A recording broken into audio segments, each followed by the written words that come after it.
Hi friends, आप सभी कैसे हैं। उम्मीद करती हूँ आप लोग अच्छे होंगे और अपनी पढ़ाई अच्छे से कर रहे होंगे। दोस्तों, आप सभी का आपके अपने चैनल रिद्धिका हिंदी एकेडमी में स्वागत है, वंदन है, अभिनंदन है। आप सभी को बताना चाहूँगी, इस चैनल पे तैयारी करते हैं हिंदी विषय की उच्च स्तरीय प्रतियोगी परीक्षाओं की, जिसके अंतर्गत दोस्तों हम यूजीसी नेट में लगा नाटक जयशंकर प्रसाद जी द्वारा जो रचित है चंद्रगुप्त चंद्रगुप्त का पहला भाग हम कर चुके हैं। दोस्तों, यह कुल 4 अंकों का नाटक है। एक अंक हम समाप्त कर चुके हैं। आज इस वीडियो में हम दूसरा अंक देखेंगे। दोस्तों, दूसरे अंक में बहुत इम्पॉर्टेंट एक गीत जो है कि मिलता है, आप याद रखें, अभी आपको मिलेगा, आप ध्यान दीजिएगा। अरुण यह मधुमय देश हमारा, जहाँ पहुँच अनजान क्षितिज को मिलता एक सहारा। यह पंक्ति कार्नेलिया द्वारा कही गई है दोस्तों, और बार बार परीक्षा में पूछी जाती है।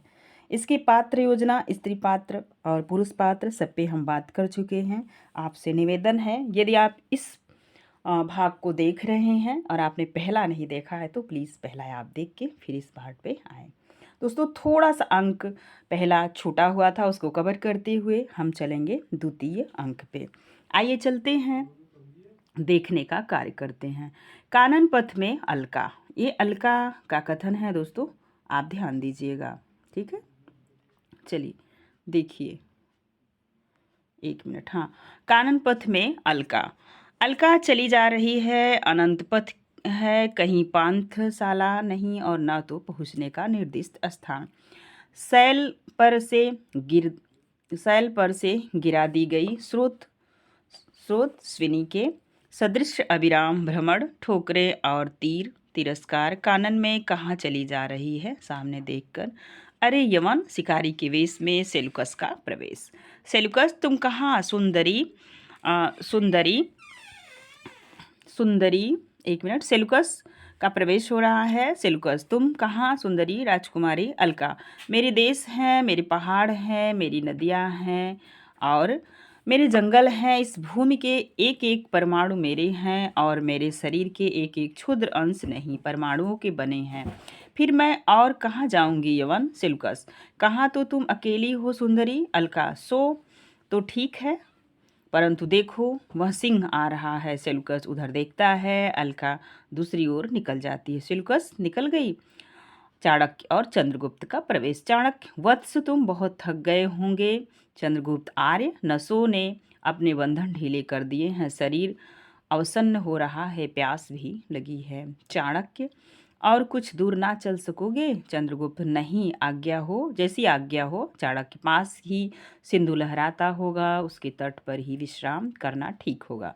चंद्रगुप्त चलने के लिए पैर बढ़ाता है, फिर बैठ जाता है। चाणक्य उसे पकड़कर, सावधान चंद्रगुप्त। चंद्रगुप्त आर्य, प्यास से कंठ सूख रहा है, चक्कर आ रहा है। चाणक्य, तुम विश्राम करो, मैं अभी जल लेकर आता हूँ। प्रस्थान करते हैं। चंद्रगुप्त पसीने से तर लेट जाता है, एक व्याघ्र समीप आता दिखाई पड़ता है। सेलुकस प्रवेश करके वनुष संभाल कर तीर चलाता है, व्याघ्र मरता है। सेलुकस की चंद्रगुप्त को चैतन्य करने की चेष्टा। चाणक्य का जल लिए आना। सेलुकस, थोड़ा जल, इस महत्वपूर्ण पथिक की रक्षा करने के लिए थोड़ा जल चाहिए। चाणक्य, जल के छींटे देकर, आप कौन हैं। चंद्रगुप्त स्वस्थ होता है। सेलुकस, यवन सेनापति तुम कौन हो। चाणक्य, एक ब्राह्मण। सेलुकस, यह तो कोई बड़ा श्रीमान पुरुष है, ब्राह्मण, तुम इसके साथी हो। चाणक्य, हाँ, मैं इस राजकुमार का गुरु हूँ, शिक्षक हूँ। सेलुकस, कहाँ निवास है। चाणक्य, यह चंद्रगुप्त मगध का एक निर्वासित राजकुमार है। सेलुकस, यह कुछ विचारता है। अच्छा, अभी तो मेरे शिविर में चलो, विश्राम करके फिर कहीं जाना। चंद्रगुप्त, यह सिंह जैसे मरा, ओह, प्यास से मैं हतचेत हो गया था, आपने मेरे प्राणों की रक्षा की, मैं कृतज्ञ हूँ।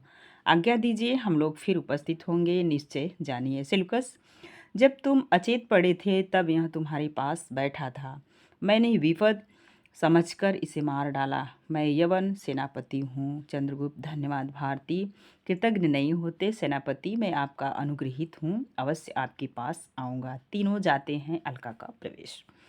अलका, आर्य, चाणक्य और चंद्रगुप्त ये भी यवनों के साथी। जब आंधी और कर्कावृष्टि, अवर्षणा और दावाग्नि का प्रकोप हो, तब देश की हरी भरी खेती का रक्षक कौन है? शून्य व्योम प्रश्न को बिना उत्तर दिए लौटा देता है। ऐसे लोग भी आक्रमणकारियों के चंगुल में फंस रहे हों तब रक्षा की क्या आशा? झेलम के पार सेना उतरना चाहती है। उन्मत्त पर्वतेश्वर अपने विचारों में मग्न है। गांधार छोड़कर चलूं नहीं एक बार महात्मा, दंडायन को नमस्कार कर लूं। उस शांति संदेह से कुछ प्रसाद लेकर अब प्रसन्न आऊंगी। जाती है सिंधु तट पर दांडायन का आश्रम। दांडायन पवन एक क्षण विश्राम नहीं लेता। सिंधु की जलधारा बही जा रही है। बादलों के नीचे पक्षियों का झुंड उड़ा जा रहा है। प्रत्येक परमाणु न जाने किस आकर्षण में खींचे चले जा रहे हैं, जैसे काल अनेक रूप में चला रहा है। यही तो एनी एनिसाक्रिटीस का प्रवेश।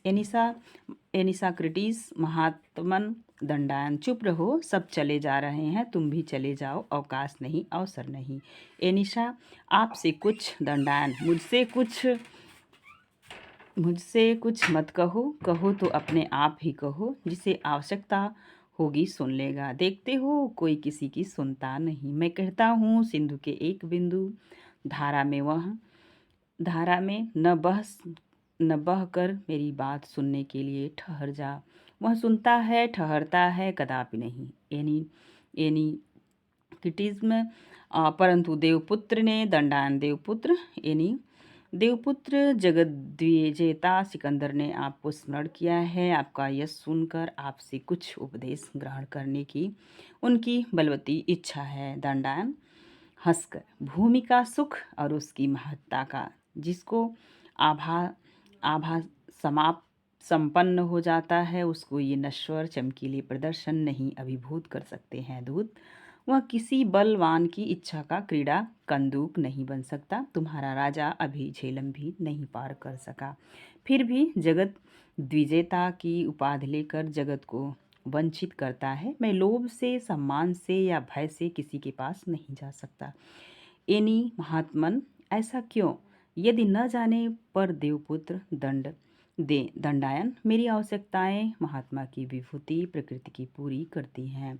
उसके रहते दूसरों का शासन कैसा? समस्त आलोक चैतन्य और प्रसाद शक्ति प्रभु की दी हुई मृत्यु के द्वारा वही इसको लौटा लेता है। जिस वस्तु को मनुष्य दे नहीं सकता, उसे लेने की स्पर्धा से बढ़कर दूसरा दंभ नहीं। मैं फल फूल खाकर अंजलि से जलपान कर तृष्णा सैया पर आंख बंद किए सो रहता हूँ। न मुझसे किसी को डर है और न मुझको डरने का कारण है।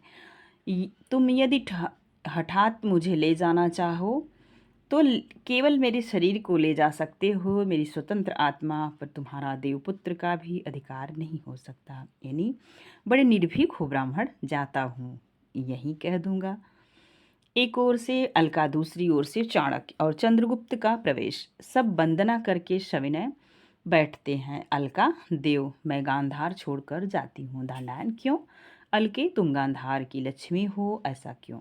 अलका, ऋषि, यवनों के हाथ स्वाधीनता बेचकर उनके दान से जीने की शक्ति मुझ में नहीं है। दंडायन, तुम उत्तरापद की लक्ष्मी हो, तुम अपना प्राण बचाकर कहाँ जाओगी? कुछ विचार कर। अच्छा, आओ देवी, तुम्हारी आवश्यकता है मंगलमय विभु। अनेक अमंगलों में कौन कौन कल्याण छिपाए रहता है, हम सब उसे नहीं समझ सकते, परंतु जब तुम्हारी इच्छा हो निसंकोच चली आना। अलका, देव, हृदय में संदेश है। दंडायन, क्या अलका? अलका, ये दोनों महाशय जो आपके सम्मुख बैठे हैं, जिन पर पहले मेरा पूर्ण विश्वास था, वे ही अब यवनों के अनुगत क्यों होना चाहते हैं? दंडायन चाणक्य की ओर देखता है और चाणक्य कुछ विचारने लगता है। चंद्रगुप्त, देवी, कृतज्ञता का यंधन अमोघ है।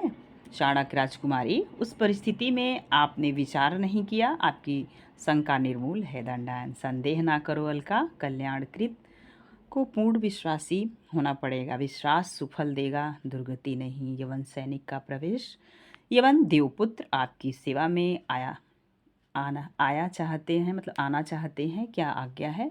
दंडायन, मैं क्या आज्ञा दूं? सैनिक, मेरा कोई रहस्य नहीं, निर्भृत मंदिर नहीं, यहाँ पर सबका प्रत्येक क्षण स्वागत है। सैनिक जाता है। अलका, मैं तो जाती हूँ, आज्ञा हो। दंडायन, कोई आतंक नहीं। अलका, ठहरो तो। चाणक्य, महान महात्मन, हम लोगों को क्या आज्ञा है, किसी दूसरे समय उपस्थित हूँ। दंडायन, चाणक्य, तुमको तो कुछ दिनों तक इस स्थान पर रहना होगा, क्योंकि सब विद्या के आश्चर्य होंगे, पर भी तुम्हें उसका फल नहीं मिला, उद्वेग नहीं मिटा। अभी तक तुम्हारे हृदय में हलचल मची है, यह अवस्था संतोषजनक नहीं। सिकंदर का सेलुकस, कार्नेलिया, एनी क्रेटीज इत्यादि सहचर के साथ प्रवेश। सिकंदर नमस्कार करता है, सब बैठते हैं। दंडायन, स्वागत अलछेंद्र, तुम्हें सुबुद्धि मिले। सिकंदर, महात्मन, अनुगृहीत हुआ, परंतु मुझे कुछ और आशीर्वाद चाहिए। दंडायन, मैं और आशीर्वाद देने में असमर्थ हूँ, क्योंकि इसके अतिरिक्त जितने आशीर्वाद होंगे वे अमंगल होंगे। सिकंदर, मैं आपके मुख से जय सुनने का अभिलाषी हूँ। दंडायन, जय घोष तुम्हारे चरण करेंगे। हत्या, रक्तपात और अग्निकांड के लिए उपकरण जुटाने में मुझे आनंद नहीं। विजय तृष्णा का अंत पराभव में होता है। अलछेंद्र, राजसत्ता सुव्यवस्था से बढ़े तो बढ़ सकती है, केवल विजयी से नहीं, इसलिए अपनी प्रजा के कल्याण में लगो। सिकंदर, अच्छा, यह तेजस्वी युवक कौन है? सेलुकस, यह मगध का एक निर्वासित राजकुमार। सिकंदर, मैं आपका स्वागत करने के लिए अपने शिविर में निमंत्रण करता हूँ। चंद्रगुप्त अनुग्रहित हुआ। आर्य लोग किसी निमंत्रण को अस्वीकार नहीं करते। सिकंदर, सेलुकस, तुमसे इनसे कब परिचय हुआ? सेलुकस, इनसे तो मैं पहले ही मिल चुका हूँ। चंद्रगुप्त, आपका उपकार मैं भूला नहीं हूँ। आपने व्याघ्र से मेरी रक्षा की थी जब मैं अचेत पड़ा था।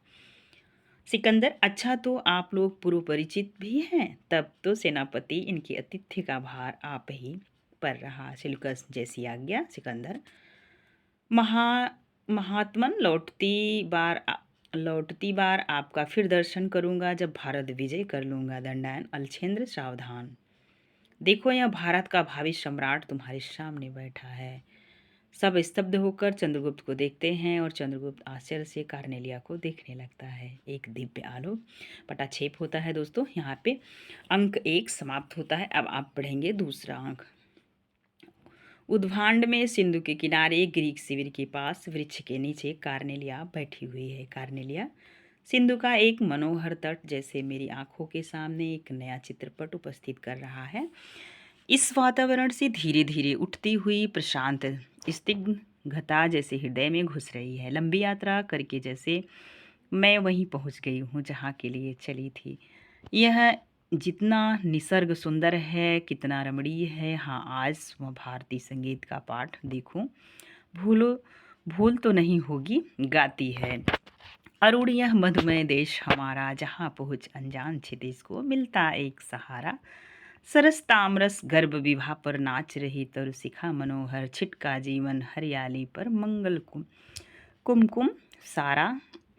लघुसुर धनु से पंख पसारे, शीतल मलय समीर सहारे, उड़ते खग जिस ओर मुँह किए, समझ नीड़ निज प्यारा। बरसाती आँखों के बादल बनते जहाँ भरे करुणा जल, लहरे टकराती अनंत की पाकर जहाँ किनारा। हेम कुंभले उषा सवेरे, भरती ढुल काती सुख मेरे। मंदिर उगते रहते जब जग का, रजनी भर तारा। फिलिपस का प्रवेश, यही वो गीत है दोस्तों। जब वीडियो शुरू करने से पहले हमने आपको बताया था कि ये गीत दूसरे अंक में है। कार्नेलिया का ध्यान दीजिए, ये गीत बार बार पूछा जाने वाला गीत है, आप ध्यान रखिएगा। अरुणिया मधुमेह देश हमारा, जहाँ पहुँचे अनजान क्षितिज एक सहारा। यह 2 लाइन की पंक्ति कार्नेलिया की आपसे पूछी जाती है परीक्षा में। फिलिपस, कैसा मधुर गीत है कार्नेलिया। चंद्रगुप्त, तुमने तो भारतीय संगीत पर पूरा अधिकार कर लिया है, चाहे हम लोगों को भारत पर अधिकार करने में अभी विलंब हो। कार्नेलिया, फिलिपस, यह तुम हो? आज दारा की कन्या वाल्हीक जाएगी।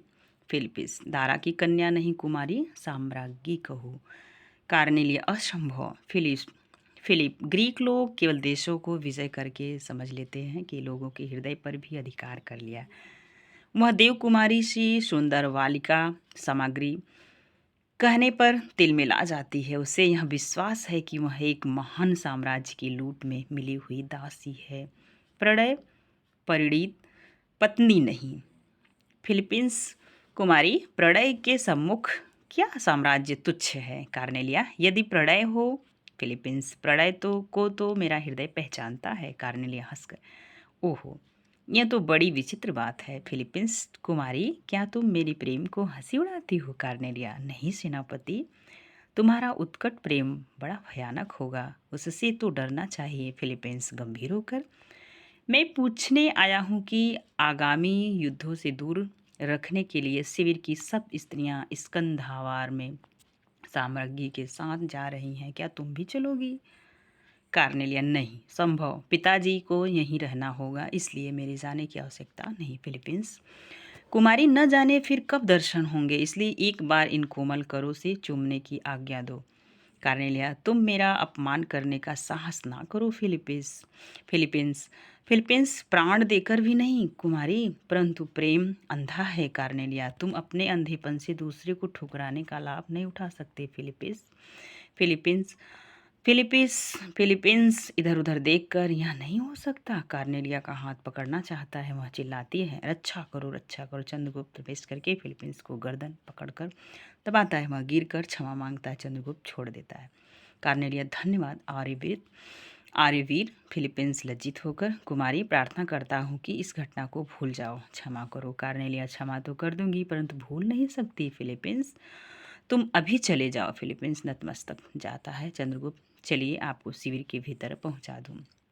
कार्नेलिया, पिताजी कहाँ हैं, उनसे यह बात कह देनी होगी, यह घटना नहीं, तुम ही कह देना। चंद्रगुप्त, ओह, वे मुझे बुला गए हैं, बुला गए हैं, मैं जाता हूँ, उनसे कह दूंगा। कार्नेलिया, आप चलिए, मैं आती हूँ। चंद्रगुप्त का प्रस्थान। कार्नेलिया, यह घटना हो गई। फिलीपींस ने विनती की उसे भूल जाने की, किंतु उस घटना से और भी किसी का संबंध है, उसे कैसे भूल जाऊं। उन दोनों ने में सिंगार और रौद्र का संगम है, वह भी कितना आकर्षक है, कितना तरंग संकुल है। इसी चंद्रगुप्त के लिए न उस साधु ने भविष्यवाणी की है भारत सम्राट होने की, उसमें कितनी विनयशीलता वीरता है। प्रस्थान। कुछ सैनिकों के साथ सिकंदर का प्रवेश। सिकंदर विजय करने की इच्छा क्रांति से मिलती जा रही है। हम लोगों इतने बड़े आक्रमण के समारंभ में लगे हैं और यह देश जैसे सोया हुआ है, लड़ना जैसे इनके जीवन का उद्वेगजनक अंश नहीं। अपने ध्यान में दार्शनिक के सदृश्य ने सॉरी अपने ध्यान में दार्शनिक के सदृश्य वे निमग्न है। सुनते हैं पौरव ने केवल झेलम के पास कुछ सेना प्रतिरोध करने के लिए या केवल देखने के लिए रख छोड़िए, हम लोग जब पहुंच जाएंगे तब वे लड़ लेंगे।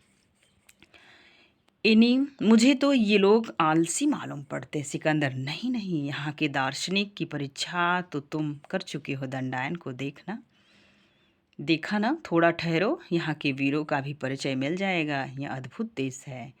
एनी, परंतु आम्भिक तो अपनी प्रतिज्ञा का सच्चा निकला, प्रबंध तो उसने अच्छा कर रखा। सिकंदर लोभी है, सुना है कि उसकी एक बहन चिढ़कर सन्यासिनी हो गई। एनी, मुझे विश्वास नहीं होता, इसमें कोई रहस्य होगा, पर एक बात कहूँगा, ऐसे पथ में साम्राज्य की समस्या हल करना कहाँ तक ठीक है, क्यों न शिविर में ही चला जाए।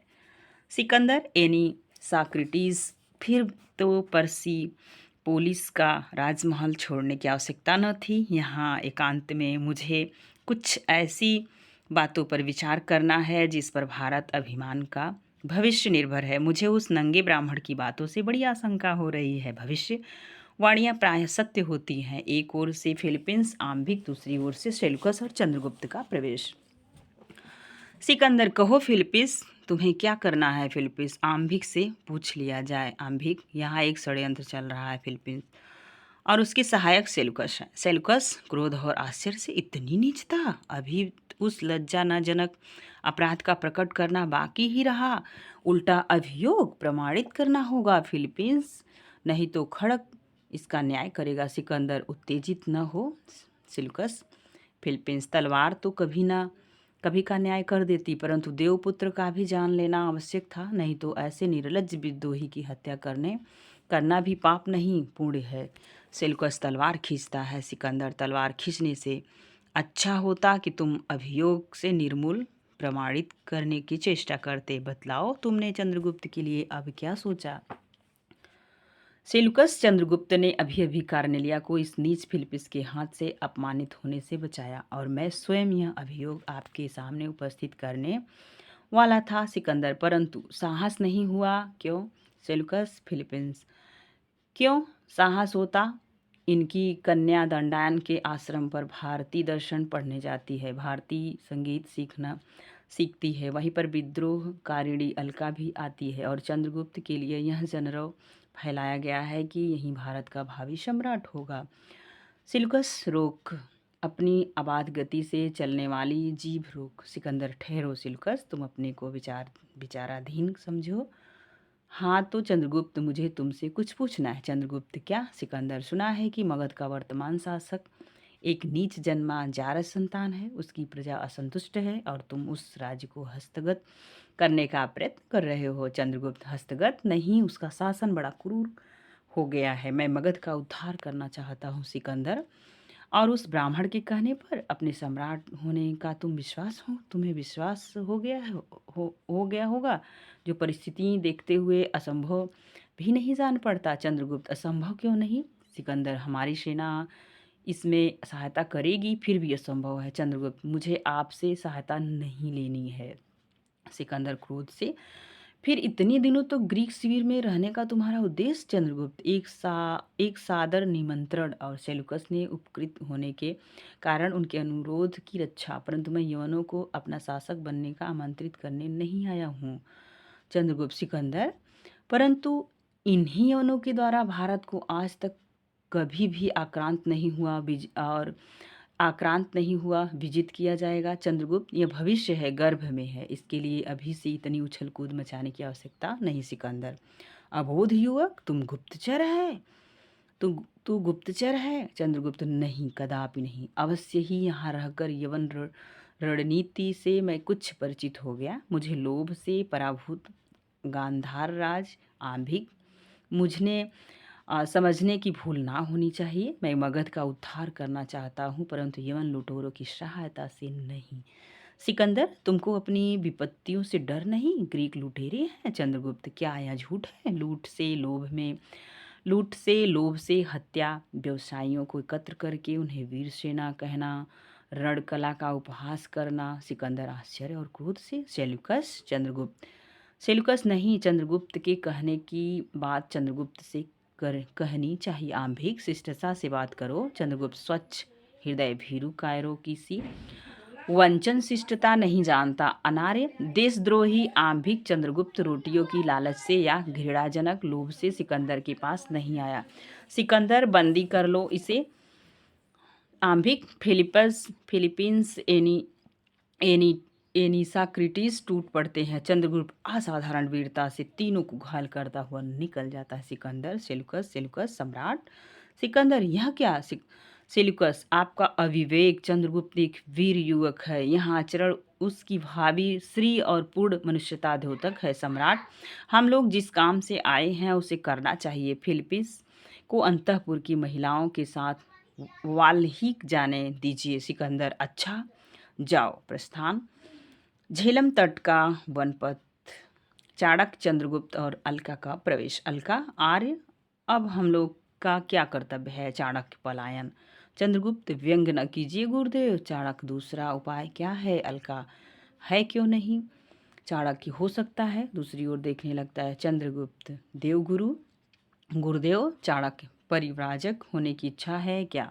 यही एक सरल उपाय है। चंद्रगुप्त, नहीं, कदापि नहीं। यवनों को प्रतिपद में बाधा देना मेरा कर्तव्य है और शक्ति भर प्रयत्न करूंगा। चाणक्य, यह तो अच्छी बात है, परंतु सिंहरण अभी नहीं आया है। चंद्रगुप्त, उसे मत समाचार मिलना चाहिए। चाणक्य, अवश्य मिला होगा। अलका, यदि न आ सके? चाणक्य, जब काली घटाओं से आकाश घिरा हो, रह रहकर बिजली चमक जाती हो, पवन स्तब्ध हो, उमस बढ़ रही हो और आषाढ़ के आरंभिक दिन हो, तब किस बात की संभावना करनी चाहिए? अलका, जब जल बरसने की। चाणक्य, ठीक उसी प्रकार जब देश में युद्ध हो, सिंहरण मालव को समाचार मिला हो तब उसके आने की भी निश्चित आशा है। चंद्रगुप्त उधर देखिए, वे दो व्यक्ति कौन आ रहे हैं। सिंहरण का सहारा लिए वृद्ध गांधार राज का प्रवेश। चाणक्य राजन गांधार राज विभव की छल नाव से वंचित एक वृद्ध जिसके पुत्र ने विश्वासघात किया हो और कन्या ने साथ छोड़ दिया हो। मैं वही एक अभागा मनुष्य हूँ अलका। पिताजी गले से लिपट जाती है गांधार। बेटी अलका, अरे तू कहाँ भटक रही है। अलका, कहीं नहीं पिताजी, आपके लिए छोटी सी झोपड़ी बना रखी है, चलिए विश्राम कीजिए। गांधार, नहीं, तू मुझे अब की झोपड़ी में बिठा कर चली जाएगी। जो महलों को छोड़ चुका है उसका झोपड़ियों के लिए क्या विश्वास। अलका, नहीं पिताजी, विश्वास कीजिए। सिंहरण से मालों में कृतज्ञ हुई। सिंहरण सस्मित नमस्कार करता हूँ। पिता के साथ अलका का प्रस्थान। चाणक्य, सिंहरण तुम आ गए, परंतु सिंहरण परंतु नहीं, आर्य आप आज्ञा दीजिए, हम लोग कर्तव्य से लग जाएं। विपत्तियों के बादल मंडरा रहे हैं। चाणक्य, उनकी चिंता नहीं, पौधे अंधकार में बढ़ते हैं और मेरी नीति लता भी उसी भांति विपत्ति तम में लहलही होगी। हाँ, केवल शौर्य से काम नहीं चलेगा, एक बात समझ लो। चाणक्य, सिद्धि देखता है, साधन चाहे कैसे ही हो, बोलो तुम लोग प्रस्तुत हो। सिंहरण, हम लोग प्रस्तुत हैं। चाणक्य, तो युद्ध नहीं करना होगा फिर। चंद्रगुप्त, फिर क्या। चाणक्य, सिंहरण और अलका को नट और नटी बनाना होगा। सिंहरण, नट और नटी बनाना होगा। चंद्रगुप्त, बनेगा सपेरा और मैं ब्रह्मचारी। देख रहे हो चंद्रगुप्त, पर्वतेश्वर की सेना में जो एक गुल्म अपनी छावनी अलग डाले है, वे सैनिक कहाँ के हैं। चंद्रगुप्त, नहीं जानता। चाणक्य, अभी जानने की आवश्यकता भी नहीं है, हम लोग उसी सेना के साथ अपने स्वांग रखेंगे, वहीं हमारे खेल होंगे। चलो हम लोग चले। देखो वह नवीन गुल्म का युवक सेनापति जा रहा है। सबका प्रस्थान। कल्याणी, सेनापति, मैं दुस्साहस करके पिताजी को चिढ़ा तो दिया, पर अब कोई मार्ग बताओ जिसमें मैं सफलता प्राप्त कर सकूं। पर्वतेश्वर को नीचा दिखलाना ही मेरा प्रधान उद्देश्य है। राजकुमारी कल्याणी, सावधान। सेनापति, क्षमा हो, अब ऐसी भूल न होगी। हाँ, तो केवल एक मार्ग है। कल्याणी, क्या। सेना घायलों को शुश्रूषा का भार ले लेना है। कल्याणी, मगध सेनापति, तुम कायर हो। सेनापति, तब जैसी आज्ञा हो।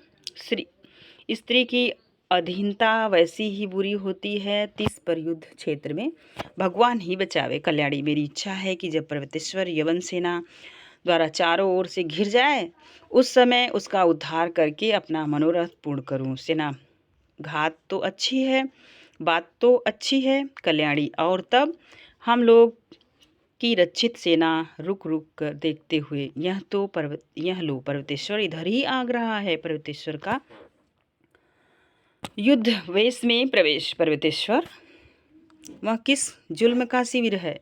युवक, कल्याणी, मागध गुल्म का महाराज। पर्वतेश्वर, मगध की सेना असंभव, उसने तो रण निमंत्रण ही अस्वीकृत किया था। कल्याणी, परंतु मगध की बड़ी सेना में से एक छोटा सा वीर युवकों का दल इस युद्ध के लिए परम उत्साहित था।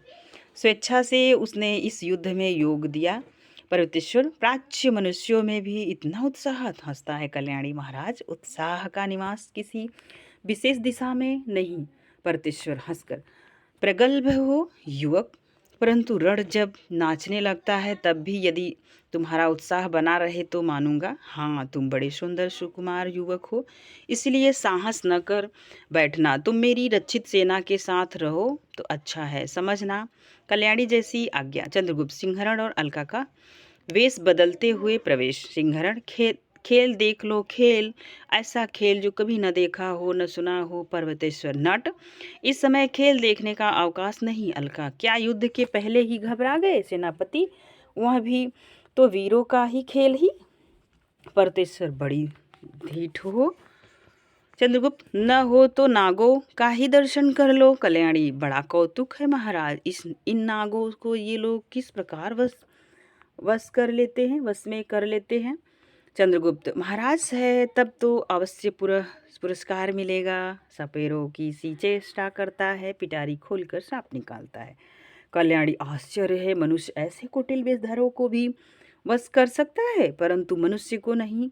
पर्वतेश्वर नट, नागों पर तुम लोगों का अधिकार कैसे हो जाता है? चंद्रगुप्त मंत्र महोषधि के भाले से बड़े बड़े मत नागवंशी भूत होते हैं। पर्वतेश्वर भाले से? सिंहरण हाँ महाराज, वैसे ही जैसे भालों से मदमस्त मातंग। पर्वतेश्वर तुम लोग कहाँ से आ रहे हो? सिंह ग्रीकों के शिविर से। चंद्रगुप्त उनके भाले भारतीय हथियारों के लिए वज्र ही हैं। पर्वतेश्वर तुम लोग आंभिक के चर तो नहीं हो? सिंहरण रातों रात यवन सेना वितस्ता के पार हो गई, समीप है महाराज, सचेत हो जाइए। पर्वतेश्वर मगध नायक इन लोगों की बंदी करो। चंद्रगुप्त अलका उपकार का भी यह फल? चंद्रगुप्त हम लोग बंदी ही हैं, परंतु रणव्यूह से सावधान होकर सैन्य परिचालन कीजिए। जाइए महाराज, यवन रणनीति भिन्न है। पर्वतेश्वर उद्विग्न भाव से जाता है। कल्याणी चलो हमारे शिविर में ठहरो, बीता फिर बताया जाएगा। चंद्रगुप्त मुझे कुछ कहना है। कल्याणी अच्छा, तुम लोग आओ आगे चलो। सिंहरण इत्यादि आगे बढ़ते हैं। चंद्रगुप्त यह युद्ध में पर्वतेश्वर की पराजय निश्चित है। कल्याणी परंतु तुम कौन हो? ध्यान से देखती है, मैं तुमको पहचान। चंद्रगुप्त मगध का एक सपेरा। कल्याणी हूँ और भविष्य दत्ता भी। चंद्रगुप्त मुझे मगध की पताका के समान की। कल्याणी कौन? चंद्रगुप्त तो नहीं? चंद्रगुप्त अभी तो एक सपेरा हूँ राजकुमारी कल्याणी। कल्याणी एक क्षण चुप रहकर, हम दोनों को चुप रहना चाहिए। चलो। पर्वतेश्वर सेनापति भूल हुई। सेनापति हाथियों ने ही ऊधम मचा रखा है और रथी सेना भी व्यर्थ सी हो गई है। पर्वतेश्वर सेनापति युद्ध में जय या मृत्यु दो में से एक होनी चाहिए। सेनापति महाराज सिकंदर को वितस्ता पर एक अच्छी तरह विदित हो गया कि हमारे खगों में कितनी धार है। स्वयं सिकंदर का अश्व मारा गया और राजकुमार के भीषण भाले की चोट सिकंदर न संभाल सका। पर्वतेश्वर प्रशंसा का समय नहीं है, शीघ्रता करो। मेरी रणगज प्रस्तुत हो, मैं शेष गज सेना का संचालन करूंगा। चलो सब जाते हैं। कल्याणी और चंद्रगुप्त का प्रवेश। कल्याणी चंद्रगुप्त तुम्हें यदि मगध सेना विद्रोही जानकर बंदी बनावे? चंद्रगुप्त बंदी सारा देश है राजकुमारी, दारुण द्वेष से सब जकड़े हैं, मुझको इसकी चिंता भी नहीं, परंतु राजकुमारी का युद्ध क्षेत्र में आना अनोखी बात है। कल्याणी केवल तुम्हें देखने के लिए मैं जानती थी कि तुम युद्ध में अवश्य सम्मिलित होगे और मुझे भ्रम हो रहा है कि तुम्हें निर्वासन के भीतर कारणों में एक मैं भी हूँ। चंद्रगुप्त परंतु राजकुमारी मेरा हृदय देश की दुर्दशा से व्याकुल है, इस ज्वाला में स्मृति लता मुरझा गई है। कल्याणी चंद्रगुप्त राजकुमारी समय नहीं, देखो वह भारतीयों के प्रतिकूल दैव ने मेघमाला का सृजन किया है। रथ बेकार होंगे और हाथियों का प्रत्यावर्तन और भी भयानक हो रहा है। कल्याणी तब मगध सेना तुम्हारे अधीन है, जैसा चाहो करो। चंद्रगुप्त पहले उस पहाड़ी पर सेना एकत्र होनी चाहिए, शीघ्र आवश्यकता होगी पर्वतेश्वर की पराजय को रोकने की चेष्टा कर देखूं। कल्याणी चलो। मेघों की गड़गड़ाहट, दोनों जाते हैं। एक ओर से सेल्यूकस, दूसरी ओर से पर्वतेश्वर का ससैन्य प्रवेश। युद्ध। सेल्यूकस पर्वतेश्वर अश्व रख दो। पर्वतेश्वर यवन सावधान, बचाओ अपने को। तुमुल युद्ध, घायल होकर सेल्यूकस का हटना। पर्वतेश्वर सेनापति देखो उन कायरों को रोको, उनसे कह दो कि आज रणभूमि में पर्वतेश्वर पर्वत के समान अचल है। जय पराजय की चिंता नहीं, इनके बतला देना होगा कि भारतीय लड़ना चाहते हैं। बादलों से पानी बरसने की जगह वज्र बरसे, सारी गज सेना छिन्न भिन्न हो जाए, रथी विरथ हो, रक्त के नाले धमनियों से बहे, परंतु एक पग भी पीछे हटना पर्वतेश्वर के लिए असंभव। धर्मयुद्ध में प्राण भिक्षा मांगने वाले भिखारी हम नहीं। आओ उन भगोड़ों से एक बार जननी के स्तन्य की लज्जा के नाम पर रुकने के लिए कहो कि मरने का क्षण एक ही है। आओ। सेनापति का प्रस्थान। सिंहरण और अलका का प्रवेश। सिंहरण महाराज यह स्थान सुरक्षित नहीं है, उस पहाड़ी पर चलिए। तुम कौन हो युवक? सिंहरण एक मालव। पर्वतेश्वर मालव के मुख से ऐसा कभी नहीं सुना गया। मालव क्रीड़ा देखनी हो तो खड़े रहो, डर लगता हो तो पहाड़ी पर जाओ। सिंहरण महाराज, यवनों का एक दल वहाँ आ रहा है, पर्वतेश्वर आने दो, तुम हट जाओ। सेल्यूकस और फिलिपीस का प्रवेश। सिंहरण और पर्वतेश्वर का युद्ध और लड़खड़ा कर गिरने की चेष्टा। चंद्रगुप्त और कल्याणी का सैनिकों के साथ पहुंचना। दूसरी ओर से सिकंदर का आना, युद्ध बंद करने के लिए सिकंदर की आज्ञा। चंद्रगुप्त, युद्ध होगा। सिकंदर, कौन? चंद्रगुप्त। चंद्रगुप्त, हाँ देवपुत्र। सिकंदर, किसके युद्ध? मुमूर्षु, घायल पर्वतेश्वर, वीर पर्वतेश्वर से कदापि नहीं। आज मुझे जय पराजय का विचार नहीं। मैंने एक अलौकिक वीरता का स्वर्गीय दृश्य देखा है, होमर की कविता में पढ़ी हुई। जिस कल्पना से मेरा हृदय भरा है उसे यहाँ प्रत्यक्ष देखा। भारतीय वीर पर्वतेश्वर, अब मैं तुम्हारे साथ कैसा व्यवहार करूं? पर्वतेश्वर रक्त पोंछते हुए, जैसा एक नरपति अन्य नरपति के साथ करता है। सिकंदर, सिकंदर, मैं तुमसे मैत्री करना चाहता हूँ। विस्मय विमुग्ध होकर तुम्हारी सराहना किए बिना मैं नहीं रह सकता। धन्य आर्यवीर पर्वतेश्वर, मैं तुमसे युद्ध न करके मैत्री भी कर सकता हूँ। चंद्रगुप्त, पंचनद नरेश, आप क्या कह रहे हैं?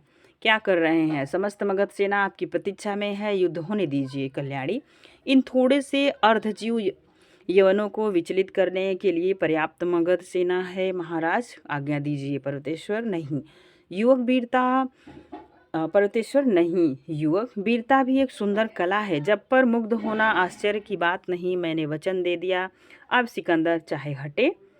सिकंदर, कदापि नहीं। कल्याणी, कल्याणी, जाती हूँ छत्री। पर्वतेश्वर, तुम्हारे पतन में रक्षा न कर सकी, बड़ी निराशा हुई। पर्वतेश्वर, तुम कौन हो? चंद्रगुप्त, मागध राजकुमारी कल्याणी देवी। पर्वतेश्वर, ओह पराजय, निकृष्ट पराजय। चंद्रगुप्त और कल्याणी का प्रस्थान। सिकंदर आश्रय से देखता है, अलका घायल सिंहरण को उठाना चाहती है कि आंभिक आकर दोनों को बंदी करता है। पर्वतेश्वर, यह क्या?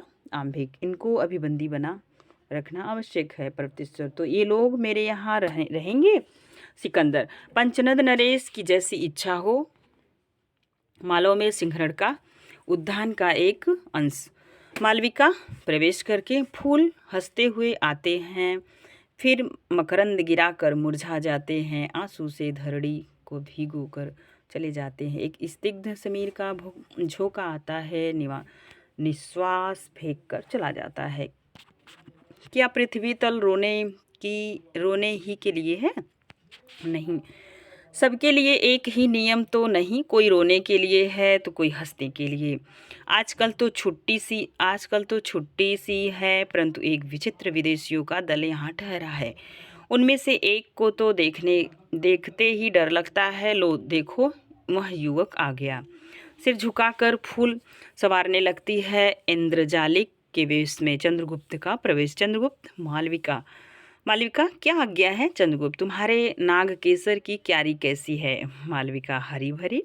चंद्रशेखर, आज कुछ खेल भी होगा, देखोगी? मालविका, खेल तो नित्य ही देखती हूँ, न जाने कहाँ से लोग आते हैं और कुछ न कुछ अभिनय करते हुए चले जाते हैं। इसी उद्यान के कोने से बैठी हुई सब देखा करती हूँ।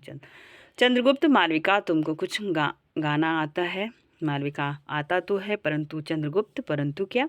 मालविका, युद्ध काल है, देश से रण चर्चा छिड़ी है आजकल। मालव स्थान में कोई गाता बजाता नहीं। चंद्रगुप्त, रणभेरी के पहले यदि मधुर मुरली की एक तान सुन लूं तो कोई हानि न होगी। मालविका, न जाने क्यों आज ऐसी कामना जाग पड़ी। मालविका, अच्छा सुनिए। अचानक चाणक्य का प्रवेश।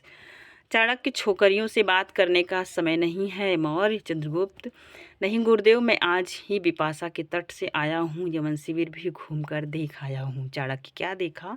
चंद्रगुप्त, समस्त यवन सेना शिथिल हो गई है। मगध का इंद्रजाली जानकर मुझसे यवन सैनिकों ने वहाँ की सेना का हाल पूछा। मैंने कहा, पंचनद के सैनिकों से भी दुर्दश कई लक्ष्य रण कुशल योद्धा सतद्र तट पर तुम लोगों की प्रतीक्षा कर रहे हैं। यह सुनकर ही नंद के पास कई लाख सेना है। उन लोगों में आतंक छा गया और एक प्रकार का विद्रोह फैल गया। चाणक्य, हाँ, तब क्या हुआ? केलिस्थनीज के अनुयायियों ने क्या किया?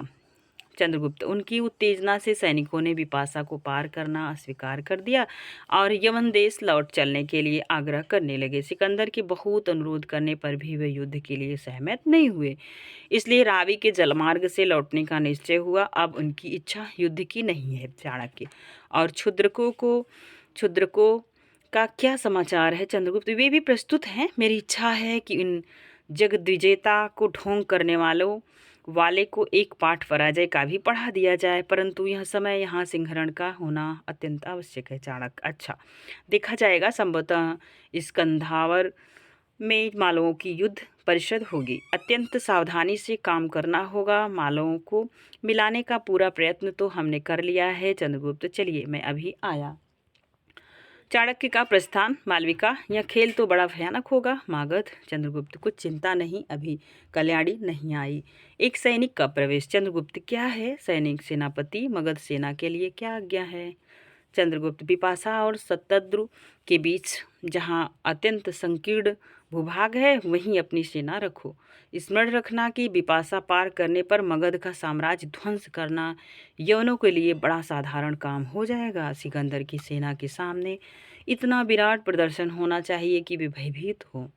सैनिक अच्छा, राजकुमारी ने पूछा है कि आप कब तक आवेंगे? उनकी इच्छा मालव में ठहरने की नहीं। चंद्रगुप्त राजकुमारी से मेरा प्रणाम कहना और कह देना कि मैं सेनापति का पुत्र हूँ। युद्ध ही मेरा आजीविका है। क्षुद्रकों की सेना का मैं सेनापति होने के लिए आमंत्रित किया गया हूँ, इसलिए मैं यहाँ रहकर भी मगध की इच्छा अच्छी सेवा कर सकूँगा। सैनिक जैसी आज्ञा। जाता है चंद्रगुप्त कुछ सोचकर।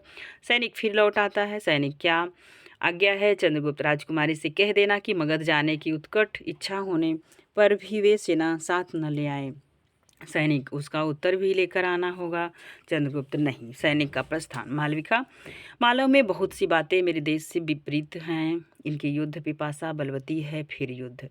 चंद्रगुप्त तो क्या तुम इस देश की नहीं हो? मालविका नहीं, मैं सिंध की रहने वाली हूँ। आर्य, यहाँ युद्ध विग्रह नहीं, न्यायालयों की आवश्यकता नहीं, प्रचुर स्वर्ग के रहते भी कोई उसका उपयोग नहीं, इसलिए अर्थमूलक विवाद कभी उठते ही नहीं। मनुष्य की प्राकृतिक जीवन का सुंदर पालना मेरा सिंधु देश है। चंद्रगुप्त तो यहाँ कैसे चली आई हो? मालविका, मेरी इच्छा हुई कि और देश को भी देखूं। तक्षशिला में राजकुमारी अलका से कुछ ऐसा स्नेह हुआ कि वहीं रहने लगी।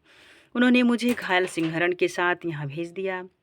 कुमार, सिंहरण बड़े सहृदय हैं, परंतु मगध तुमको देखकर तो मैं चकित हो जाती हूँ। कभी इंद्रजाली, कभी कुछ। भला इतना सुंदर रूप तुम्हें विकृत करने की क्या आवश्यकता है? चंद्रगुप्त, सुबह मैं तुम्हारी सरलता पर मुग्ध हूँ। तुम इन बातों को पूछकर क्या करोगी? प्रस्थान। मालविका, स्नेह से हृदय चिकना हो जाता है, परंतु विछलने का भय भी होता है। अद्भुत युवक है। देख कुमार, सिंहरण का आते हैं। स्थान। वंदीगृह। घायल सिंहरण और अलका। अलका, अब तो चल फिर सकोगे? सिंहरण, हाँ अलका, परंतु बंदीगृह में चलना फिरना व्यर्थ है। अलका, नहीं मालव, बहुत शीघ्र स्वस्थ होने की चेष्टा करो, तुम्हारी आवश्यकता है। सिंहरण, क्या? अलका, सिकंदर की सेना रावी पार हो रही है। पंचनद से संधि हो गई। अब यवन लोग निश्चित होकर आगे बढ़ना चाहते हैं। आर्य, चाणक्य का एक चर यह संदेश सुना गया है। सिंहरण, कैसे? अलका, छड़क वेश में गीत गाता हुआ भीख मांगता आता था। उसने संकेत से अपना तात्पर्य कह सुनाया। सिंहरण, तो क्या आर्य चाणक्य जानते हैं कि मैं यहाँ बंदी हूँ? अलका, हाँ, आर्य चाणक्य इधर की सब घटनाओं को जानते हैं। सिंहरण, तब तो मालव पर शीघ्र ही आक्रमण होगा। अलका, कोई डरने की बात नहीं, क्योंकि चंद्रगुप्त को साथ लेकर आर्य ने यहाँ पर एक बड़ा भारी कार्य किया है। क्षुद्रकों और मालवों में संधि हो गई। चंद्रगुप्त को उनकी सम्मिलित सेना का सेनापति बनाने का उद्योग हो रहा है। सिंहरण, तब तो अलका मुझे शीघ्र पहुंचना चाहिए। अलका, परंतु तुम बंदी हो। सिंहरण, जिस तरह हो सके अलके मुझे पहुंचाओ। अलका कुछ सोचने लगती है। तुम जानते हो कि मैं बंदिनी हूँ। क्यों बंदिनी हूँ? सिंहरण, क्यों? अलका, आंभिक से पर्वतेश्वर की संधि हो गई और स्वयं सिकंदर ने विरोध मिटाने के लिए पर्वतेश्वर की भगिनी से आंभिक का ब्याह कर दिया। भगिनी माने बहन होता है, आप ध्यान रखें। परंतु आंभिक ने यह जानकर भी कि मैं वहाँ बंदिनी हूँ, मुझे छुड़ाने का प्रयत्न नहीं किया। उसकी भीतरी इच्छा थी कि पर्वतेश्वर की कई रानियों में से एक मैं भी हो जाऊं, परंतु मैंने अस्वीकार कर दिया। सिंहरण: अलका, तब क्या करना होगा अलका? यदि मैं पर्वतेश्वर से ब्याह करना स्वीकार करूं तो संभव है कि तुम को छुड़ा दूं। सिंहरण: मैं? अलका: मुझसे पूछती हो? अलका: दूसरा उपाय क्या है? सिंहरण: मेरा सिर घूम गया अलका, तुम पर्वतेश्वर की प्रणयिनी बनोगी? अच्छा होता कि उससे पहले ही मैं न रह जाता। 2-3 अंक। अलका: क्यों मालो, इसमें तुम्हारी कुछ हानि है? सिंहरण: कठिन परीक्षा ना लो अलका, मैं बड़ा दुर्लभ हूँ। मैंने जीवन और मरण में तुम्हारा संग न छोड़ने का प्रण किया है अलका। मालव देश की स्वतंत्रता तुम्हारी आशा में है। सिंहरण: और तुम पंचनद की अधीश्वरी बनने की आशा में? तब मुझे रणभूमि में प्राण देने की आज्ञा दो। अलका हंसती हुई: चिढ़ गए हो? चिढ़ गए? आर्य चाणक्य की आज्ञा है कि थोड़ी देर पंचनद का सूत्र संचालन करने के लिए मैं यहाँ की रानी बन जाऊं। सिंहरण: यह भी कोई हंसी है? अलका: बंदी आओ सो रहो, आओ सो रहो, मैं आज्ञा देती हूँ। सिंहरण का प्रस्थान। अलका: सुंदर निश्चल हृदय, तुमसे हंसी करना भी अन्याय है, परंतु व्यर्थ हो, दबाना पड़ेगा। सिंहरण को मालव भेजने के लिए प्रणय के साथ अत्याचार करना होगा। गाती है: प्रथम यौन मदिरा से मत प्रेम करने की थी परवाह, और किसको देना है हृदय चिन्हने की न तनिक भी चाह। बेच डाला था हृदय अमोल, आज वह मांग रहा था दाम। वेदना मिली तुला पर तोल, उसे लोभी ने ली बेकाम। उड़ रही है हथपथ में धूल, आ रहे हो तुम वे परवाह करूं क्या? दृक जल से छिड़काव बनाऊं मैं यह विछलना राह। संभलते संभलते धीरे धीरे चलो, इसी मिस तुमको चले विलंब। सफल हो जीवन की सब साथ, मिले आशा को कुछ अवलंब। विश्व की सुषमाओं का स्रोत वह चलेगा, आंखों की राह राह रे दुर्लभ होगी पहचान। रूप रत्नाकर भरा अथाह पर्वतेश्वर का प्रवेश। पर्वतेश्वर: सुंदरी अलका, तुम कब तक यहाँ रहोगी? अलका: यह बंदी बनाने वाले की इच्छा पर निर्भर करता है। पर्वतेश्वर: तुम्हें कौन बंदी कहता है? यह तुम्हारा अन्याय है अलका। चलो, सुसज्जित राजभवन तुम्हारी प्रत्याशा में है। अलका: नहीं पौरव, मैं राजभवनों से डरती हूँ, क्योंकि उनके लोभ से मनुष्य आजीवन मानसिक कारावास भोगता है। पर्वतेश्वर: इसका तात्पर्य? अलका: कोमल सैया पर लेटे रहने की प्रत्याशा में स्वतंत्रता का भी विसर्जन करना पड़ता है, यही उन विलासपूर्ण राजभवनों का प्रलोभन है।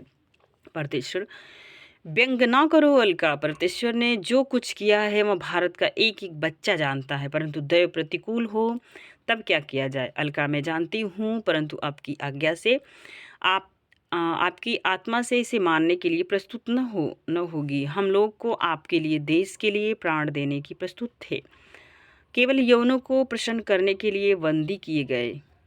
पर्वतेश्वर: बंदी कैसे? अलका: बंदी नहीं तो और क्या। सिंहरण: जो आपके साथ युद्ध करते घायल हुआ है, आज तक वह क्यों रोका गया? पंचनद नरेश, आपका न्याय अत्यंत सुंदर है ना? पर्वतेश्वर: कौन कहता है कि सिंहरण बंदी है? उस वीर की मैं प्रतिष्ठा करता हूँ।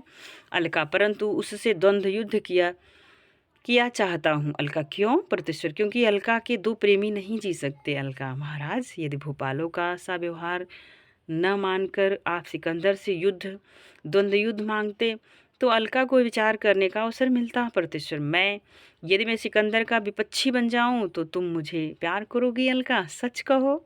अलका: तब विचार करूंगी, पर वैसे संभावना नहीं है। पर्वतेश्वर: क्या प्रमाण चाहती हो अलका? अलका: सिंहरण के देश पर यवनों का आक्रमण होने वाला है, वहाँ तुम्हारी सेना यवनों की सहायता न बने और सिंहरण अपने मालों की रक्षा के लिए मुक्त किया जाए। पर्वतेश्वर: मुझे स्वीकार है अलका, तो मैं भी राजभवन से चलने के लिए प्रस्तुत हूँ, परंतु एक नियम पर। पर्वतेश्वर: वह क्या? अलका: यदि सिकंदर से भारत में रहने तक मैं स्वतंत्र रहूंगी। पंचनद नरेश, यहाँ दस्युदल बरसाती बाढ़ के समान निकल जाएगा, विश्वास रखिए। पर्वतेश्वर: सच कहती हो? अलका: अच्छा, मैं प्रतीक्षा करता हूँ, तुम जैसा कहोगी वही होगा। सिकंदर: सिंहरण के लिए रथ आवेगा और तुम्हारे लिए शिविका, देखो भूलना मत। मालव के स्कंधावर में युद्ध परिषद। देवबल परिषद के सम्मुख मैं यह ज्ञप्ति उपस्थित करता हूँ कि यवन युद्ध के लिए जो संधि मालव क्षुद्रकों से हुई है उसे सफल बनाने के लिए आवश्यक है कि दोनों गणों की एक सम्मिलित सेना बनाई जाए। उनके सेनापति क्षुद्रकों के मनोनीत सेनापति मागध चंद्रगुप्त ही हों, उन्हीं की आज्ञा से सैन्य संचालन हो। सिंहरण का प्रवेश परिषद में हर्ष।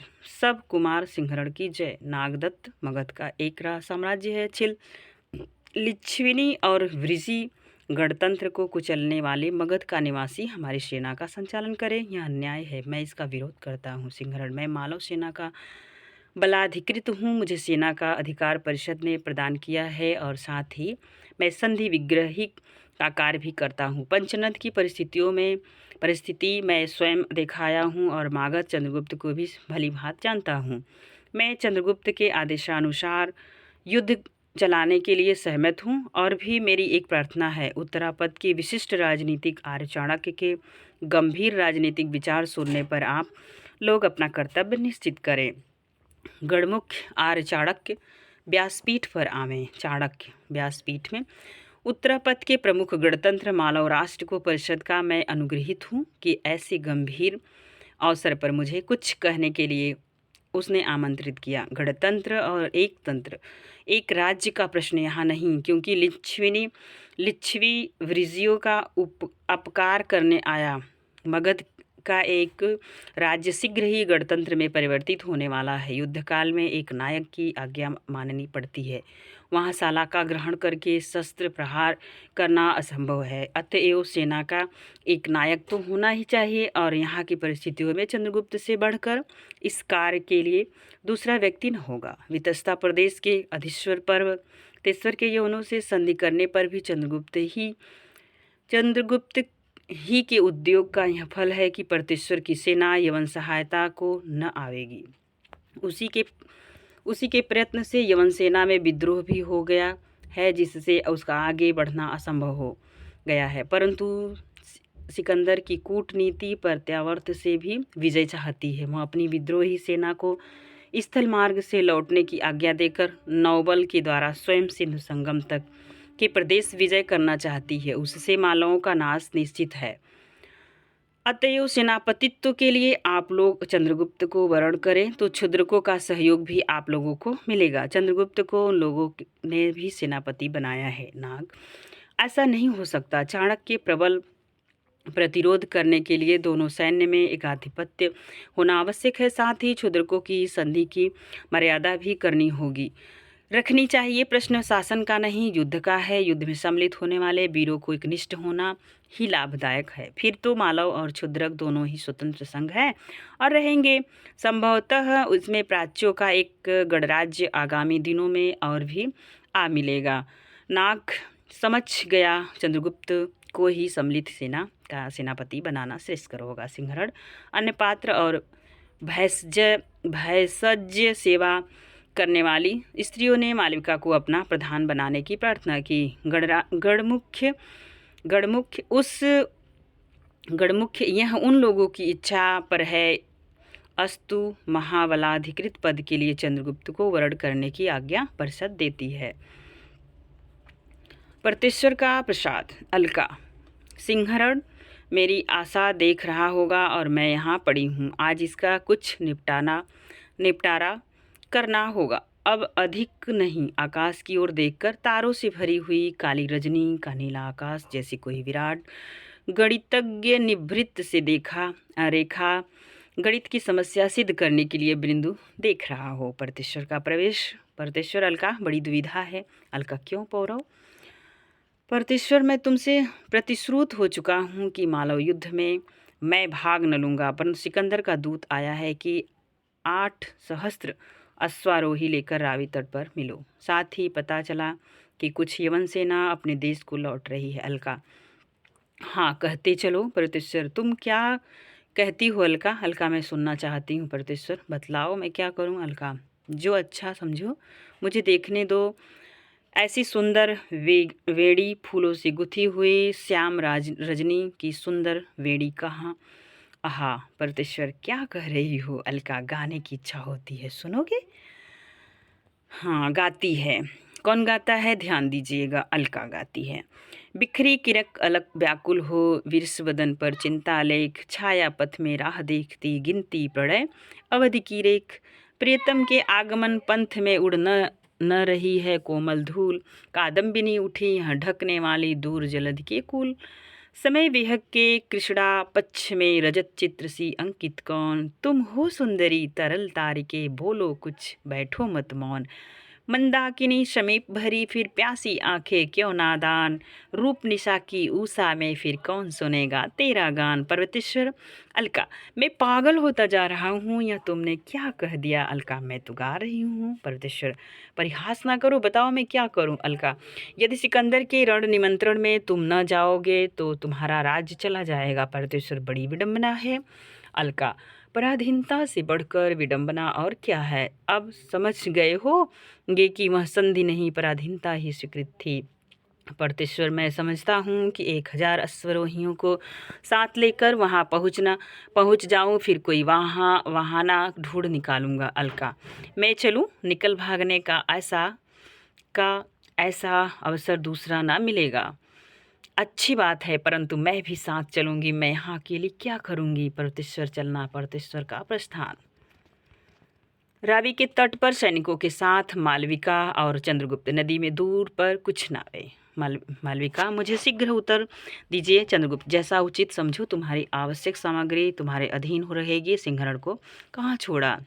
मालविका, आते ही होंगे। चंद्रगुप्त, तुम लोग कितनी दूर तक गए थे। सैनिक, अभी 4 योजना तक यवनों का पता नहीं, परंतु कुछ भारतीय सैनिक रावी के उस पार दिखाई दिए। मालो की 50 सिंहकाएँ यहाँ निरीक्षण कर रही हैं, उन पर धनुर्धर है सिंहरण।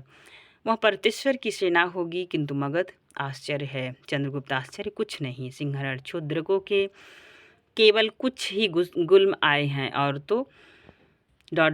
चंद्रगुप्त, चिंता नहीं है, कल्याणी के मागध सैनिक और क्षुद्रक अपनी घात में है, यवनों को इधर आ जाने दो। सिंहरण, थोड़ी सी सिंहकाओं पर मुझे साहसी वीर चाहिए। सिंहरण, प्रस्तुत है, आज्ञा दीजिए। चंद्रगुप्त, यवनों का जलसेना पर आक्रमण करना होगा, विजय के विचार से नहीं, केवल उलझाने के लिए और उनकी सामग्री नष्ट करने के लिए। सिंहरण संकेत करता है, नावें जाती है। मालविका, तो मैं स्कंधावर के पृष्ठभाग में अपने साधन रखती हूँ और एक क्षुद्र भंडारण मेरे उपवन में भी रहेगा। चंद्रगुप्त, अच्छी बात है।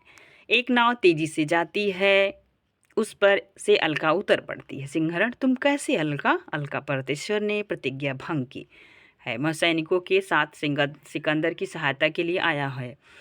मालवों की नावें घूम रही थी, मैं जानबूझकर पर्वतेश्वर को छोड़कर वहीं पहुंच गई, परंतु मैं बंदी होकर आई हूँ। चंद्रगुप्त, देवी युद्ध काल है, नियमों को तो देखना ही पड़ेगा। मालविका, ले जाओ इन्हें उपवन में। मालविका और अलका का प्रस्थान। मालव रक्षकों के साथ एक यवन का प्रवेश। यवन मालव के संधि विग्रही अमात्य से मिलना चाहता है। सिंह, तुम दूत हो। यवन, हाँ। सिंहरण, कहो, मैं यही हूँ। यवन, देवपुत्र ने आज्ञा दी है कि मालव नेता मुझसे आकर भेंट करें और मेरी जलयात्रा की सुविधा का प्रबंध करें। सिंहरण, सिकंदर से मालवों की ऐसी कोई संधि नहीं हुई है जिससे वे इस कार्य के लिए बाध्य हों। हाँ, भेंट करने के लिए मालव सदैव प्रस्तुत हैं, चाहे संधि परिषद में हो या रंगभूमि में। यवन, तो यहीं जाकर कह दो। सिंहरण, हाँ, जाओ, रक्षकों इन्हें सीमा तक पहुंचा दो। यवन का रक्षकों के साथ प्रस्थान। चंद्रगुप्त, मालव हम लोगों में भयानक दायित्व उठाया है, इसका निर्वाह करना होगा। सिंहरण, जीवन मरण से खेलते हुए करेंगे वीरवर। चंद्रगुप्त, परंतु सुनो तो, यवन लोग आर्यों की रणनीति से नहीं लड़ते, वे हम ही लोगों के युद्ध हैं जिनमें रंगभूमि के पास ही कृषक स्वच्छंदता से हल चलाता है।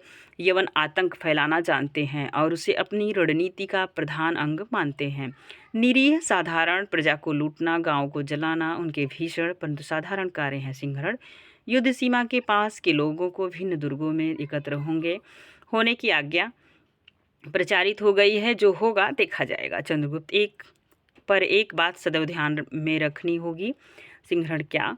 चंद्रगुप्त, यही कि हमें आक्रमणकारी यवनों को यहाँ से हटाना है और उन्हें जिस प्रकार हो भारतीय सीमा के बाहर करना, इसलिए शत्रु की ही नीति से युद्ध करना होगा। सिंहरण, सेनापति की सब आज्ञाएं मानी जाएंगी। चलिए, प्रस्थान करते हैं। शिविर के समीप कल्याणी और चाणक्य। कल्याणी, आर्य, अब मुझे लौटने की आज्ञा दीजिए, क्योंकि सिकंदर ने बिपाशा को अपने आक्रमण की सीमा बना ली है। अग्रसर होने की संभावना नहीं है। अमात्य राक्षस भी आ गए हैं, उनके साथ मेरा जाना ही उचित है। चाणक्य और चंद्रगुप्त से क्या कह दिया जाए? कल्याणी, मैं नहीं जानती चाणक्य, परंतु राजकुमारी, उसका असीम प्रेमपूर्ण हृदय भग्न हो जाएगा। वह बिना पतवार की नौका के सदृश इधर उधर बहेगा। कल्याणी, आर्य, मैं इन बातों को नहीं सुनना चाहती, क्योंकि समय ने मुझे अव्यवस्थित बना दिया है। अमात्य राक्षस का प्रवेश। राक्षस कौन हो? चाणक्य। चाणक्य, हाँ अमात्य, राजकुमारी मगध लौटना चाहती हैं। राक्षस, तो उन्हें कौन रोक सकता है? चाणक्य, क्यों तुम रोकोगे? राक्षस, क्या तुमने सबको मूर्ख समझ लिया है? चाणक्य, जो होंगे वे अवश्य समझे जाएंगे। अमात्य, मगध की रक्षा अभिष्ट नहीं है क्या? चंद्रगुप्त, राक्षस मगध विपन्न कहाँ है? चाणक्य, तो मैं क्षुद्रकों से कह दूं कि तुम लोग बाधा न दो, और यवनों से भी यह कह दिया जाए कि वास्तव में यह इस कंधावर प्राच्य देश है, सम्राट का नहीं, जिससे भयभीत होकर तुम बिपाशा पार नहीं होना चाहते। यह तो क्षुद्रकों का क्षुद्र सेना है, जो तुम्हारे लिए मगध तक पहुँचने का सरल पथ छोड़ देने को प्रस्तुत है। क्यों राक्षस? आह ब्राह्मण, मैं स्वयं रहूँगा। यह तो मान लेने योग्य सम्मति है, परंतु चाणक्य, फिर परंतु आया लगाया, तुम स्वयं रहो और राजकुमारी भी रहे, और तुम्हारे साथ जो नवीन गुल्म आए हैं उन्हें भी रखना पड़ेगा। जब सिकंदर रावी के अंतिम छोर पर पहुंचेगा तब तुम्हारी सेना का काम पड़ेगा। राक्षस, फिर भी मगध पर मेरा स्नेह है, मैं उसे उजड़ने और हत्याओं से बचाना चाहता हूँ। प्रस्थान। कल्याणी, क्या इच्छा है अमात्य? राक्षस, मैं इसका मुंह भी नहीं देखना चाहता, पर इसकी बातें मानने के लिए विवश हो रहा हूँ। राजकुमारी, यह मगध का विद्रोही अब तक बंदी कर लिया जाता, यदि इससे स्वतंत्रता की आवश्यकता न होती। कल्याणी, जैसी सम्मति हो। चाणक्य का पुनः प्रवेश। चाणक्य, अमात्य, सिंह पिंजड़े में बंद हो गया है। राक्षस, कैसे? चाणक्य, जल यात्रा में इतना विघ्न उपस्थित हुआ कि सिकंदर की स्थल मार्ग से मालवों पर आक्रमण करना पड़ा। अपनी विजयों पर फूल कर उसने ऐसा किया, परंतु जहाँ फंसा उसके चंगुल में। अब इधर क्षुद्रकों और मागधों की नवीन सेनाओं से उसको बाधा पहुँचानी होगी। राक्षस, तब तुम क्या कहते हो, क्या चाहते हो? चाणक्य, यही कि तुम अपनी संपूर्ण सेना लेकर बिपाशा के तट की रक्षा करो, और क्षुद्रकों को लेकर मैं पीछे से आक्रमण करने जाता हूँ। इसमें तो डरने की कोई बात नहीं। राक्षस, मैं स्वीकार करता हूँ। चाणक्य, यदि ना करोगे तो अपना ही अनिष्ट करोगे। प्रस्थान। कल्याणी, विचित्र ब्राह्मण है अमात्य, मुझे तो इसको देख कर डर लगता है। राक्षस, विकट है। राजकुमारी, एक बार इससे मेरा द्वंद्व होना अनिवार्य है, परंतु अभी मैं उसे बचना चाहता हूँ। कल्याणी, चलिए। चाणक्य, राक्षस, एक बात तुम्हारे कल्याण की है, सुनोगे? मैं कहना भूल गया था। राक्षस, क्या? चाणक्य, नंद को अपनी प्रेमिका सुवासिनी से तुम्हारे अनुचित संबंध का विश्वास हो गया है। अभी तुम्हारा मगध लौटना ठीक न होगा, समझे? चाणक्य का संवेग। प्रस्थान। राक्षस सिर पकड़कर बैठ जाता है। मालव दुर्ग का भीतरी भाग एक शून्य पर कोटा है। मालविका, अलका, इधर तो कोई भी सैनिक नहीं, यदि शत्रु इधर से आवे तो? अलका, दुर्ग ध्वंस करने के लिए यंत्र लगाए जा चुके हैं, परंतु मालव सेना अभी सुख की नींद नहीं सो रही है। सिंहरण को दुर्ग की भीतरी रक्षा का भार देकर चंद्रगुप्त नदी तट से यवन सेना के पृष्ठभाग पर आक्रमण करेंगे। आज ही युद्ध का अंतिम निर्णय है। जिस स्थान पर यवन सेना को ले आना अभिष्ट होगा वहाँ तक पहुँच गई है। मालविका, अच्छा चलो, कुछ नवीन आहत आ गए हैं, उनकी सेवा का प्रबंध करना है। अलका। मालविका, मेरे पास धनुष है और कटार है, इस आपत्ति काल में एक आयुध अपने पास रखना चाहिए। तू कटार अपने पास रख ले। मालविका, मैं डरती हूँ, घृणा करती हूँ। रक्त की प्यासी छुरी अलग करो। अलका, मैंने सेवा का व्रत लिया है। अलका, प्राणों के भय से शस्त्र से घृणा करती हो क्या? मालविका, प्राण तो धरोहर हैं, जिसका होगा वही लेगा। मुझे भयों से इसकी रक्षा करने की आवश्यकता नहीं है, मैं जाती हूँ। चंद्रगुप्त। अलका, अच्छी बात है, जा, परंतु सिंहरण को शीघ्र ही भेज दे, यहाँ तक कोई न आ जाए, मैं नहीं हट सकती। मालविका का प्रस्थान। अलका, संध्या का नीरव निर्जन प्रदेश है, बैठू। अकस्मात बाहर से हल्ला होता है, युद्ध शब्द। क्या चंद्रगुप्त ने आक्रमण कर दिया? परंतु यह स्थान बड़ा ही आरक्षित है। अरे वह कौन? कोई यवन सैनिक क्या? तो सावधान हो जाएं। धनुष चढ़ाकर तीर मारती है। यवन सैनिक का पतन दूसरा फिर ऊपर आता है, उसे भी मारती है। तीसरा बार स्वयं सिकंदर ऊपर आता है, तीर का वार बचाकर दुर्ग में कूदता है और अलका को पकड़ना चाहता है। सहसा सिंहरण का प्रवेश। सिंहरण, तुमको स्वयं इतना साहस नहीं करना चाहिए सिकंदर, तुम्हारा प्राण बहुमूल्य है। सिकंदर, सिकंदर केवल सेनाओं की को आज्ञा देना नहीं जानता, बचाओ अपने को भाले का वार। सिंहरण इस फुर्ती से वर्छे को ढाल पर लेता है कि वह सिकंदर के हाथ से छूट जाता है। यवनराज विवश होकर तलवार चलाता है, किंतु सिंहरण के भयानक प्रत्याघात से घायल होकर गिरता है। 3 यवन सैनिक कूद कर आते हैं। इधर से मालव सैनिक पहुंचते हैं। सिंहरण, यवन दुस्साहस न करो, तुम्हारे सम्राट की अवस्था सोचनी है, ले जाओ उनकी शुश्रूषा को। यवन दुर्ग द्वार टूटता है और अभी हमारे वीर सैनिक इस दुर्ग को मटिया मेट करते हैं। सिंहरण, पीछे चंद्रगुप्त की सेना है मूर्ख, इस दुर्ग में आकर तुम सब बंदी होगे, ले जाओ सिकंदर को, उठा ले जाओ। अब तक और मालवों को यह न विदित हो जाए कि यह वही सिकंदर है। मालव सैनिक सेनापति रक्त का बदला है, इस निसंग ने निरीह जनता का अकारण वध किया है। प्रतिशोध। सिंहरण, ठहरो मालव वीरो, ठहरो, यह भी एक प्रतिशोध है। यह भारत के ऊपर एक रीढ़ था, परतेश्वर के प्रति उदारता दिखाने का यह प्रत्युत्तर है। यवन, जाओ, शीघ्र जाओ। तीनों यवन सिकंदर को लेकर जाते हैं। घबराया हुआ एक सैनिक आता है। सिंहरण, क्या सैनिक? दुर्ग द्वारा टूट गया, यवन सेना भीतर आ रही है। सिंहरण, कुछ चिंता नहीं, दृढ़ हो रहो। समस्त मालव सेना से कह दो कि सिंहरण तुम्हारे साथ मरेगा। तुम मालविका को साथ लेकर अंतःपुर की स्त्रियों को भूगर्भ द्वार से रक्षित स्थान पर ले जाओ। अलका, मालव के ध्वंस पर ही आर्यों का यश मंदिर ऊंचा खड़ा हो सकेगा। आओ। अलका का प्रस्थान, यवन सैनिक का प्रवेश। दूसरी ओर से चंद्रगुप्त का प्रवेश और युद्ध। एक यवन सैनिक दौड़ा हुआ आता है। यवन सैनिक सेल्यूकस क्षुद्रकों की सेना भी पीछे आ गई। बाहर की सेना को उन लोगों ने उलझा रखा है। चंद्रगुप्त, यवन सैनिक को मार्ग चाहते हो या युद्ध? मुझ पर कृतज्ञता का बोझ है तुम्हारा जीवन। सेल्यूकस, हम दोनों के लिए प्रस्तुत है, किंतु चंद्रगुप्त शांति मार्ग दो। जाओ, सेनापति सिकंदर का जीवन बच जाए तो फिर आक्रमण करना। यवन सेना का प्रस्थान, चंद्रगुप्त का जय घोष। अब ये तृतीय अंक है दोस्तों। आज ये द्वितीय अंक तक यह वीडियो हम यहीं पे समाप्त करते हैं। तृतीय अंक लेंगे नेक्स्ट वीडियो में। वीडियो बहुत लंबा हो गया दोस्तों। आज के लिए बस इतना ही, फिर मिलेंगे नेक्स्ट वीडियो में। और अगर वीडियो व्याख्यान पसंद आए तो प्लीज़ एक लाइक और प्यारा सा कमेंट कीजिएगा, अपने दोस्तों को ज़रूर शेयर कीजिएगा। और आपका सहयोग इस चैनल को आगे बढ़ाने में होगा दोस्तों। और आपका दिल से धन्यवाद, आपने इतना ध्यान से इस वीडियो को सुना अंत तक। और आप एक प्यारा सा कमेंट कीजिएगा और फिर मिलेंगे नेक्स्ट वीडियो में। Thank you so much.